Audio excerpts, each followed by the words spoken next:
Le RSE dans le développement d'une boîte, c'est clé, c'est central. Vous nous avez sollicité en nous demandant quel est le meilleur moyen de transport pour que ce soit le plus écologique et durable. Vous êtes vraiment dans une démarche de faire attention à l'environnement.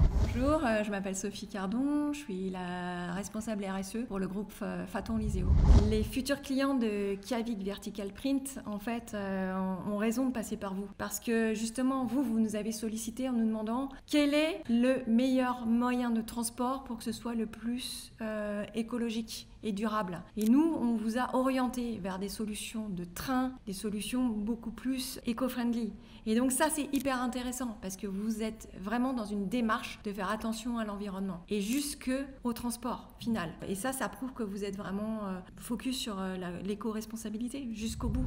C'est la première fois qu'on a un client qui vient chez nous, qui s'intéresse à la RSE de manière aussi profonde et à qui on accorde du temps pour parler de RSE. Et ça, je trouve ça hyper important que toi, en tant que client, tu viennes chez nous, voir comment on travaille, vérifier comment on travaille et voir si tout ce qu'on t'a vendu, c'est vrai. Et j'espère que ce qu'on t'a vendu, c'est vrai.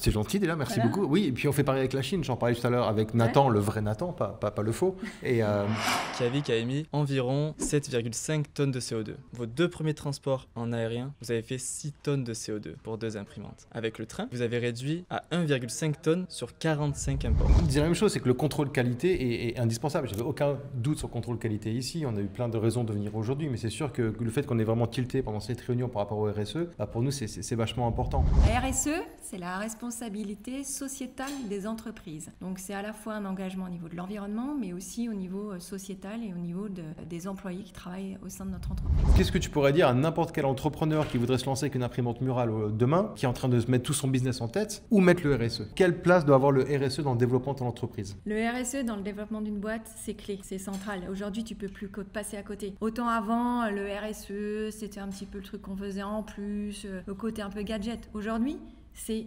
indispensable pour le développement des générations futures, pour notre avenir. On est obligé de penser à des solutions écologiques, éco-responsables et c'est clé. Quand tu veux emprunter à la banque, forcément, tu es noté en fonction de ton bilan carbone, de ta trajectoire, de tes objectifs. Et nous, c'est aussi une des raisons pour lesquelles on s'est lancé à fond dans le sujet. Nous, on est commissionnaire de transport. Donc, on va utiliser des gens qui transportent de la marchandise et qui génèrent beaucoup de CO2. Donc notre rôle, ça va être de conseiller nos clients, comme toi notamment, pour trouver les solutions les plus efficaces pour transporter vite, bien et en générant le moins possible d'empreinte carbone. C'est indispensable parce que éthiquement parlant, on ne peut plus aujourd'hui travailler comme il y a 20 ans ou 50 ans. On voit que la planète souffre, il y a un réchauffement climatique qui est indéniable, on l'a vu cet été avec les méga-feux. Donc aujourd'hui, on doit tous être acteurs de ce changement. Et nous, les premiers, on a une responsabilité et déjà, c'est une responsabilité d'entreprise. Ensuite,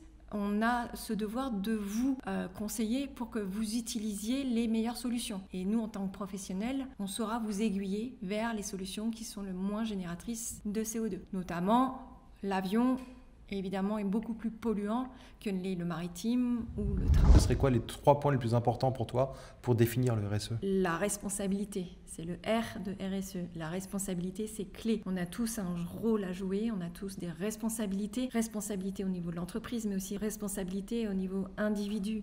Chez soi, on a une responsabilité de trier ses déchets et chacun doit le faire à son niveau. Et donc, quand chez soi, on veut refaire la décoration et qu'on doit utiliser des matériaux, autant utiliser des matériaux et des techniques éco-responsables. Si demain, ce que tu charges aussi de la com ici, tu fais la com, demain tu dois faire un appel d'offres pour la décoration d'intérieur. À quel point le côté RSE va être important sur la réponse d'appel d'offres, en plus de la cotation chiffrée? Est-ce que tu vas donner de l'importance au côté RSE et comment tu vas analyser tout ça? Alors aujourd'hui, dans les appels d'offres, ce qu'il faut savoir, parce que nous on est confrontés aussi avec nos clients, avant le critère prix était le premier critère. Aujourd'hui, le critère RSE a été pondéré et est de plus en plus important. Quand nous, on va aller vers des banques ou vers des investisseurs, ils vont nous demander notre rapport RSE.